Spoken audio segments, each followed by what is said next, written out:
the heart and soul behind every business. Stories. Welcome to Business Story of the Week, hosted by me, Joshua Laurie. From setbacks to comebacks, from tragedies to triumphs, we inspire entrepreneurs through conversations that matter. Witness the magic that turns dreams into reality. Whether it's your career, business, or life, your success is always one story away. This is Business Story of the Week. And welcome back, folks. Welcome back to Business Story of the Week. I am your host, Joshua. And today's question is: can virtual care not only save you from unnecessary surgeries, but can it also transform healthcare? Well, our guest for today is the guest exactly to answer that question. Mary I. O'Connor, MD, is the co founder and chief medical officer of Vori Health, a virtual first musculoskeletal medical practice.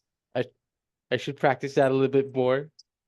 Musculoskeletal orthopedic. Yes, there you go. Musculoskeletal practice. She shares the board of directors of Movement is Life, a nonprofit focused on health equity.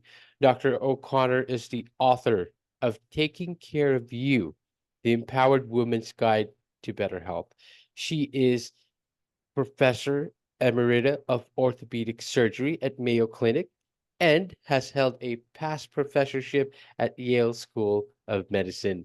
She is also an Olympian U.S. women's rowing. She champions, of course, the power of sports for girls and women. And today she brings the same enthusiasm, her insight and wisdom today she will share with us on the show. Dr. Mary O'Connor, thank you for coming on the show. How are you doing? Great, Joshua. Thanks. I'm delighted to be with you. It's fantastic. I mean, it's quite the career that you've had, Doctor. Um, but I do want to talk about first the origins. Where did it all begin?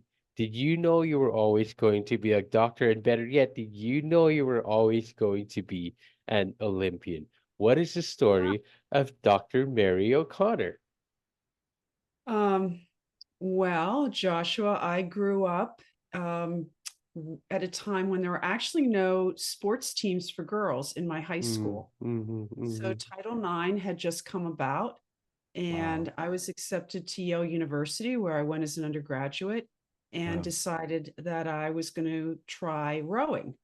I had played tennis, but Okay. never had a coach and never been on a team. And I knew that I wouldn't, I probably couldn't be competitive with the women there who had, played tennis on Mhm, teams and had coaches. And mhm, I liked being outdoors. And all of a sudden, here was this opportunity to try rowing. And so I tried it. And mhm.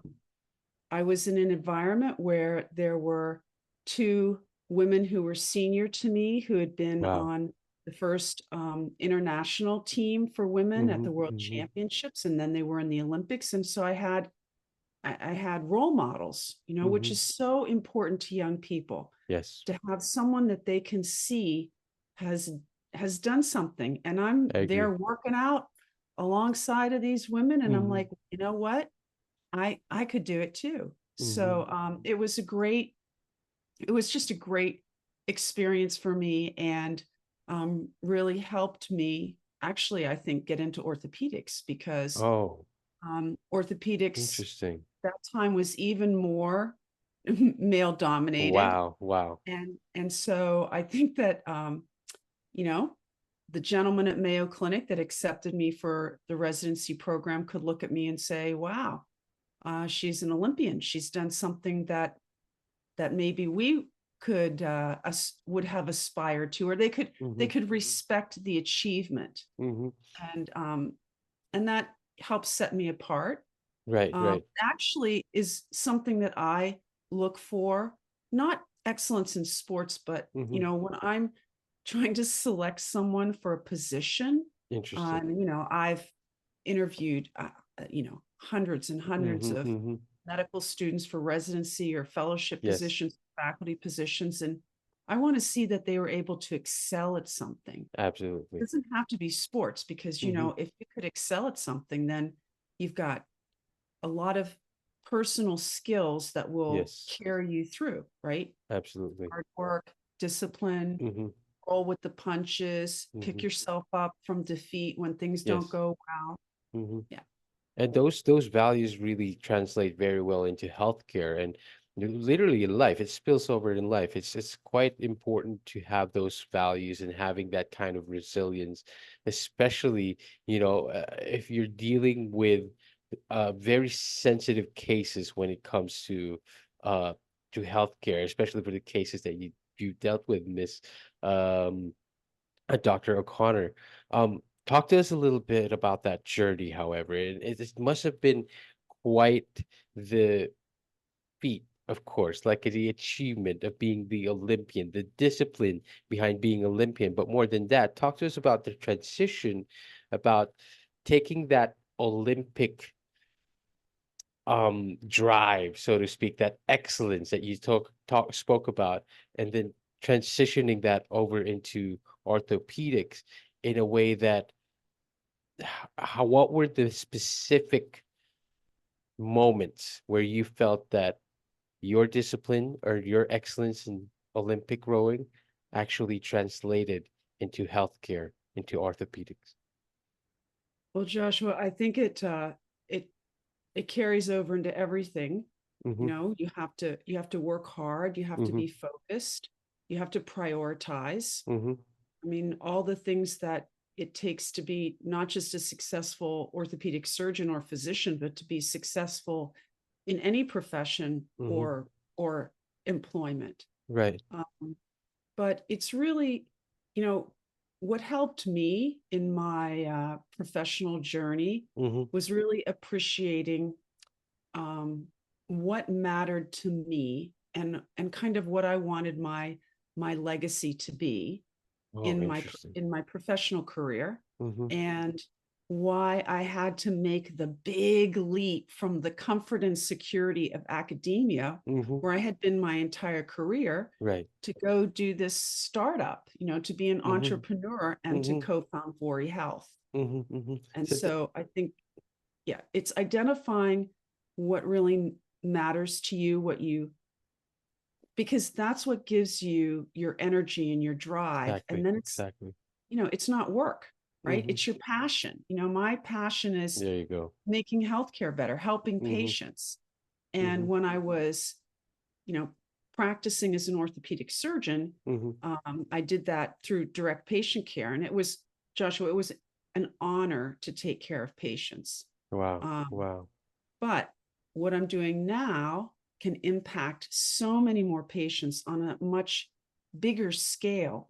I can have such a greater impact with what I'm doing now than what I could as a practicing orthopedic surgeon or as department chair Right. and any of the various Mm-hmm. leadership roles that I had in academia. That's very interesting as well, and the way that you talk about that transition between, having that academic experience, you have all that already as a surgeon, but now coming into entrepreneurship because it's quite the leap. Yeah. It's not a comfortable position to be in, especially coming into entrepreneurship, putting up your own, it takes a different kind of willpower, but like you said, you've proven that you have that excellence within you. You've proven that you can brave through these challenges. So talk to us about the Vori Health. It's a wonderful concept that you came up with. It's a wonderful practice because it aims to reduce unnecessary spine orthopedic surgeries, but most of all, it is a virtual first, right? It's a virtual first multidisciplinary care model. How do you go about achieving this, and what sparked this idea to start Vori Health? Well, Joshua, this goes back many years when I was chair of orthopedics at Mayo Clinic in Florida. Mm-hmm, And we mm-hmm, had an all surgeon department. And I looked at what I called our surgical yield. In other words, how many new patients did any of my partner surgeons, see in the uh-huh, prior year compared to how many surgeries they did? So Oh, a very rough calculation, okay. right? Mm-hmm. And that number ranged from basically 12 to 40%. Mm-hmm. And I was the 40% because I had a very mature joint replacement practice. And I also did orthopedic oncology, which was very subspecialized, people with bone and soft tissue tumors. And Yes, yes. almost all those patients that were referred to me needed an operation. Mm-hmm. Mm-hmm. But I looked at some of my other partners. I said, wow, they have to see a lot of patients to generate a surgical practice. Mm, And one thing that people may not appreciate is mm-hmm. that when you're a surgeon, you need to operate to be good. I mean, surgery is a hands-on skill. It's something Absolutely. that you do. Mm-hmm. And of course, people can do too many surgeries and that's not good, Yes, of course. but you also have to do a certain amount. Yes. So I came up with the idea that we should have a non-surgeon physician in our department Mm-hmm. to see a lot of the patients that actually came to us but didn't need surgery. There you go. Mm-hmm. There was resistance because it's a new idea. And Mm-hmm. Mary, what if somebody really needs to see the surgeon? And I said, okay, we'll commit to that patient seeing a surgeon same day or next day. And Mm-hmm. you're going to get all these patient complaints. And I said, Yes, of well, course. let's pilot it, right? I love Right. pilots, Okay, okay. very non-threatening. Mm-hmm. So I said, let me pilot this Mm-hmm. for Mm-hmm. 18 months. Mm-hmm. I'll hire the non-surgeon musculoskeletal expert doctor. And Mm-hmm. if it doesn't work out, I'll come back to you with data in a year. Yeah. Then my doctor will have 6 months to find a new job. Okay. So I got everybody on board with that. Mm-hmm. We brought him on, and of course, you have to pick the right person, right? Of course. That like Mm-hmm. the Jim Collins, good to great. You need the right people on the right bus, sitting in the right Right. seat, Right. right? Okay. Anyway, it worked very well. We hired a second non-surgeon in the department. That Interesting. allowed Wow. me to get the surgeons into the operating room one more day every other week. I mean, I literally increased my surgeon capacity by 20% Mm-hmm. without hiring more surgeons.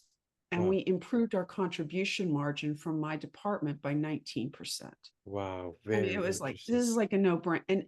And the care, it was just a thing of beauty. So Mm-hmm. I already knew that this model of having a non-surgeon Mm-hmm. evaluate patients first Mm-hmm. and provide great non-surgical care, and then sending the patient to the surgeon if and when they needed surgery Right. could work. So when I retired from Yale in 2015, when I was recruited to Yale, Yes. and I said, here's the model. This is the Mm-hmm. model that's the vision of what I'm Yes. bringing to you, which they embraced. Okay. But there's a lot of challenges in the traditional model, of which Mm-hmm. Yale is very much a traditional model. Mayo is not as traditional. It's more of a multidisciplinary group practice. The Yes. doctors are all salaried. It's a different culture. Mm-hmm. And then when the pandemic came, there was Oh, a lot of pressure for financial pressure, right, yes. to Yes. bring elective surgeries back Of course. and the things for which health systems make money. Mm-hmm. And Mm-hmm. so in my model, this Mm-hmm. model actually decreased Yes. surgery, Of course. decreased inappropriate surgery, Mm-hmm. because Mm-hmm. those patients were getting great non-surgical care first. Wow. So I had the light bulb, like the painful but important learning Yes. moment, which was that fundamental change in the traditional healthcare system is extremely difficult, if Yes. not impossible, to achieve. Wow. Wow. And so, if I really wanted to help transform the delivery of care to be more patient centered and better, then Mm-hmm. I needed to abandon the traditional Oh my model goodness. where where Uh-huh. so many decisions are driven by the fact that Uh-huh. all hospitals and healthcare systems make their financial margin off of elective surgery, Oh my. advanced imaging, and procedures. And this is, Wow.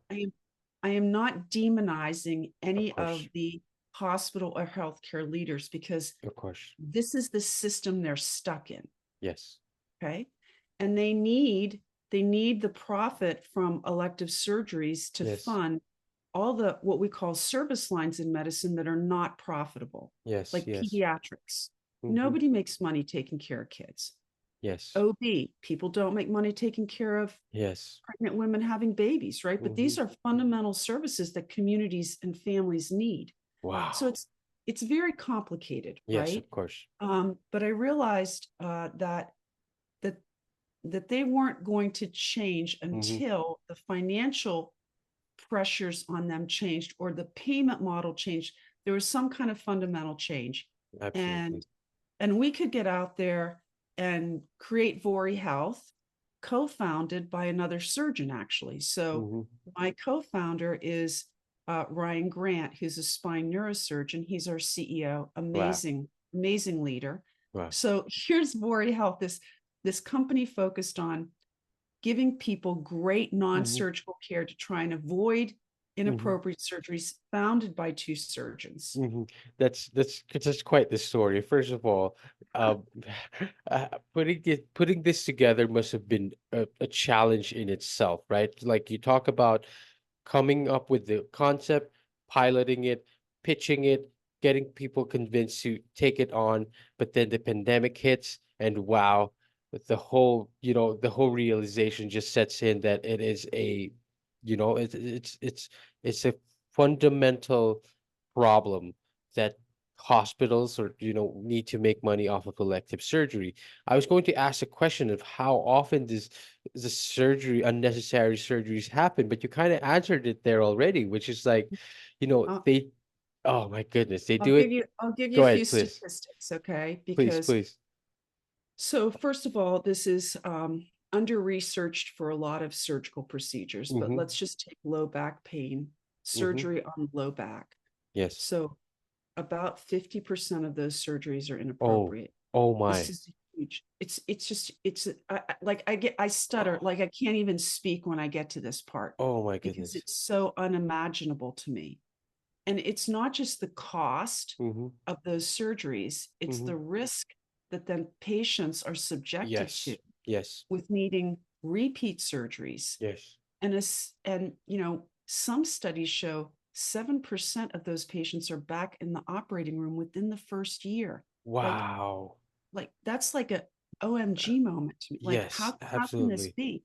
Yes. So we see high rates of inappropriate low back surgery. Mm-hmm. In my own area where I practiced, and I've done, I don't know, Joshua, I mean, thousands of hip and knee replacements in my career. Mm-hmm. The literature suggests that 34% of knee replacements are inappropriate.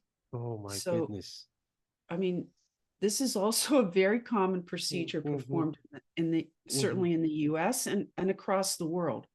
So we know it's an issue, Yes. and we know that at least here in the States, patients will typically go to their primary care doctor, Right. and the primary care doctor is typically not well educated on spine and orthopedic Yes. conditions. Yes. Why? Because they're managing high blood pressure, diabetes, heart disease, right? Mm-hmm. All kinds of medical issues. Wow. So they refer the patient to the surgeon, Wow. and then the surgeon is naturally inclined. Yes.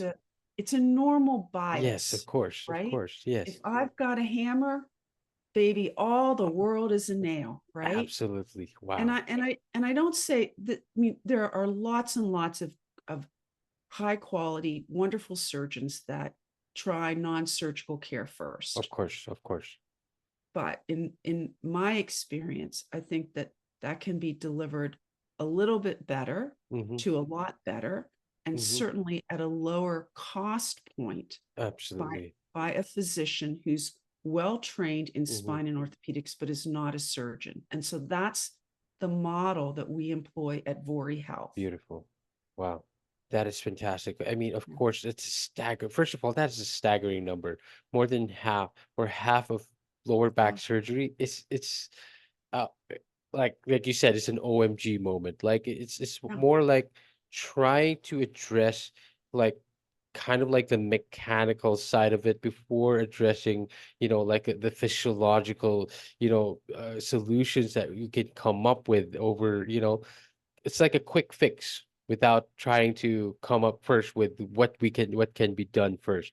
It's a staggering number, but it's amazing what you are trying to do with Vori Health, because you are transforming this new approach to healthcare, getting rid of the unnecessary stuff and just trying to focus on a more really a focused health, a focused care program, right? A more focused care program for everyone else who are going through these same things. And of course, having two surgeons founding this non-surgical sort of approach is the way to go. Why not? Because why not have the two bright minds who already know their stuff, tell them that, hey, we probably don't need all of this, right? So we probably need to dial it back down. I think it's wonderful what you are doing there. Um, I do want to talk a little bit more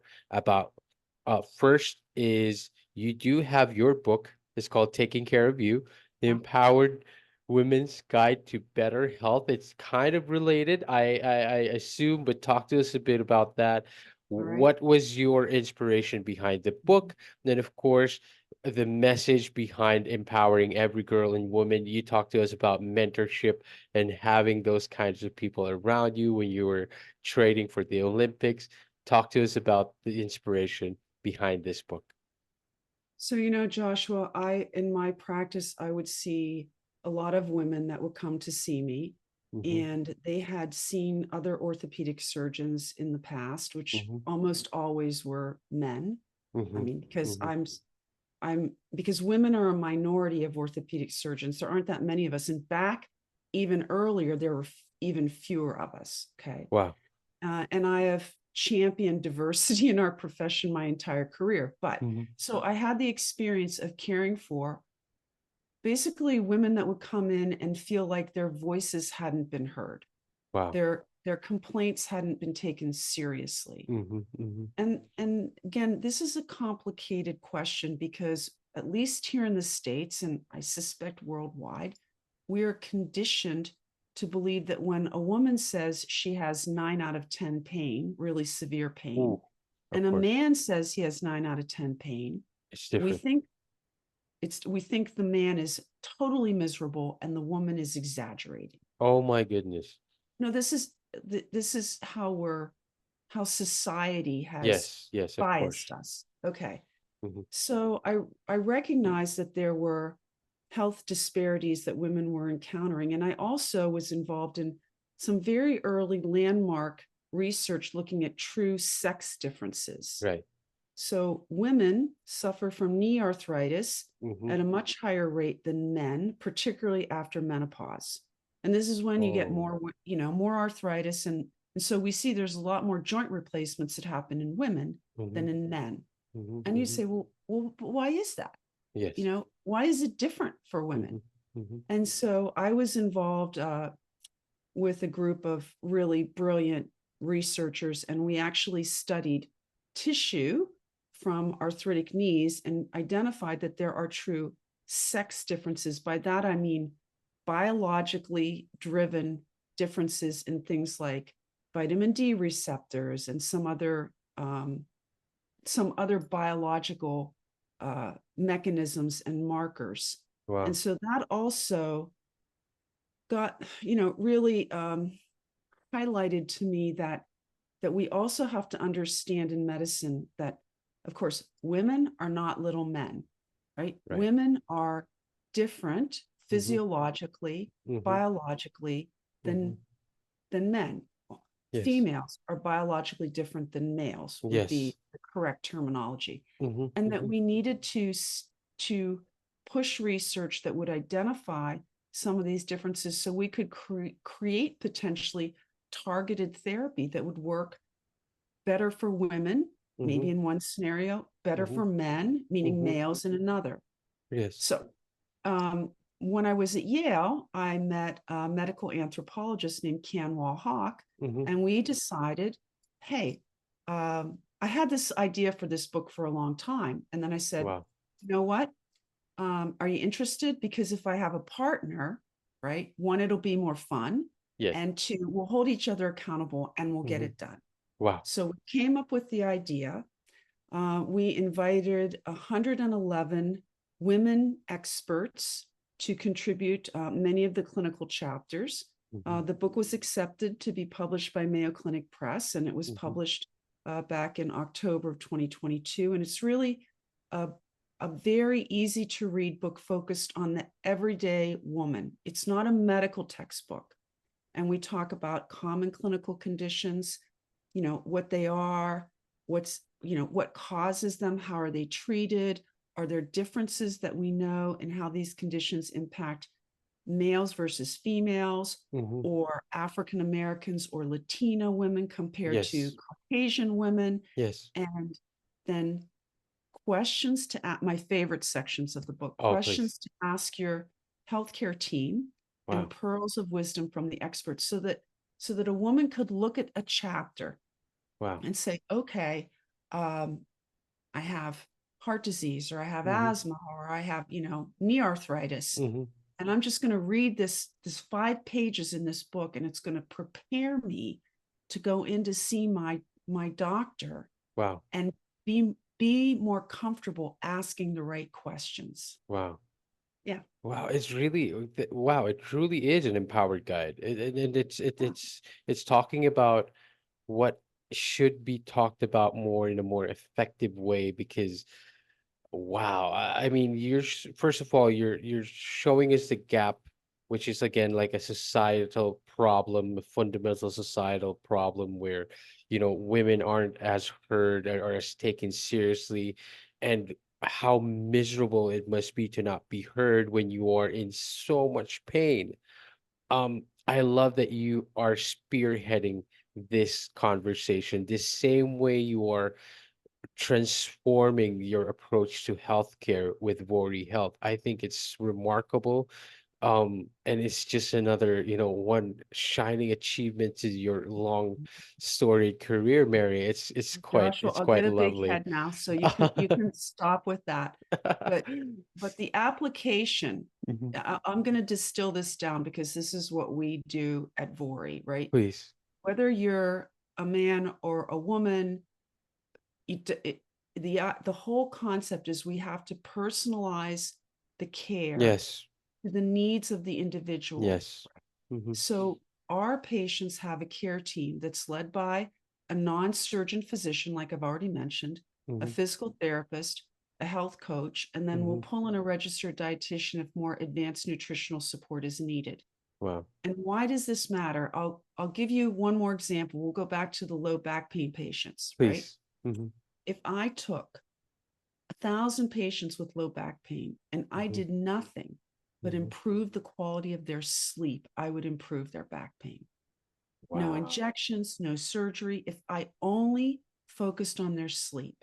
Wow. Now, all right, now we could add, let's say we also talk about getting them to eat a more anti-inflammatory diet. Yes. So, I Okay. mean, all of these things matter, Hmm. but in the traditional system, It nobody's coaching yes. the patient on how they can Absolutely. sleep better, Mhm, right? mhm, mhm. It's just The addressing the fundamental things. Like, of course, if you can sleep better, then you experience less lower back pain. You probably most likely do not need that surgery at all.